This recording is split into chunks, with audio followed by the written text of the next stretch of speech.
Trước khi đến với sân khấu ra mắt toàn thể quý vị, ngay bây giờ chúng ta sẽ thưởng thức một ca khúc được mang tên Cảm ơn Chúa cho Manuel qua phần trình bày của bố cháu Cẩm Martin. Xin được trân trọng kính mời.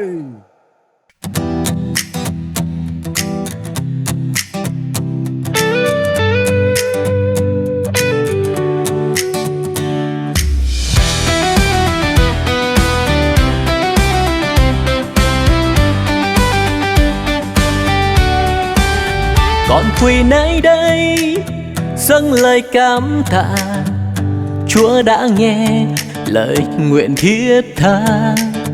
Trong vòng tay Cha con nhận phước lành, một thiên thần nhỏ mang tên Manuel.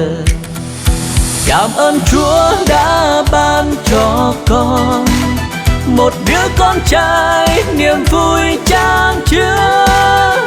Manuel ơi, ngôi sao rạng ngời là minh chứng tình yêu Cha khôn vời. Ánh mắt thơ ngây là quà Cha trao, tiếng khóc đầu tiên là khúc ca ngọt ngào.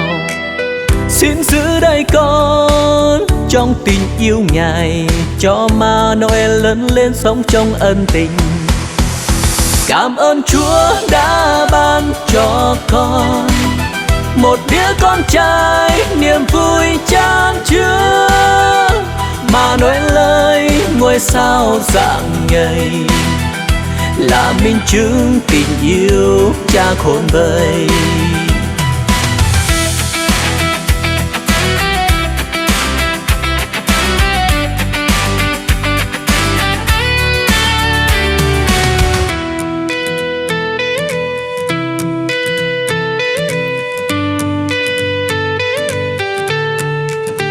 Con quỳ nơi đây dâng lời cảm tạ, Chúa đã nghe lời nguyện thiết tha.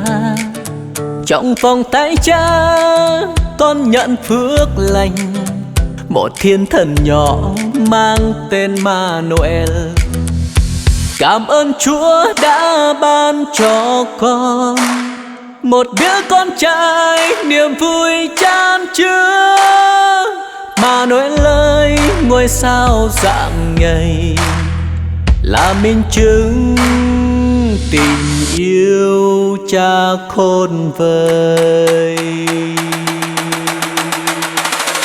Dẫu tháng năm có bao đổi thay, ơn Cha vẫn luôn che chở đời này, và Manuel sẽ luôn ở đây trong vòng tay Cha,